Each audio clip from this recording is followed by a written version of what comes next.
the surface area and the perimeter of the following rectangle. Length equals 12 centimeters. Width equals 7 centimeters.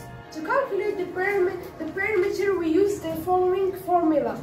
We write the width plus the length times 2. Perimeter equals width plus the length times 2 equals perimeter equals 12 plus 7 times 2 equals 19 times 2 equals 38 centimeters. To calculate the surface area, we use the following formula. We multiply the width by the length. S equals the length times the width equals S equals 12 times 7 equals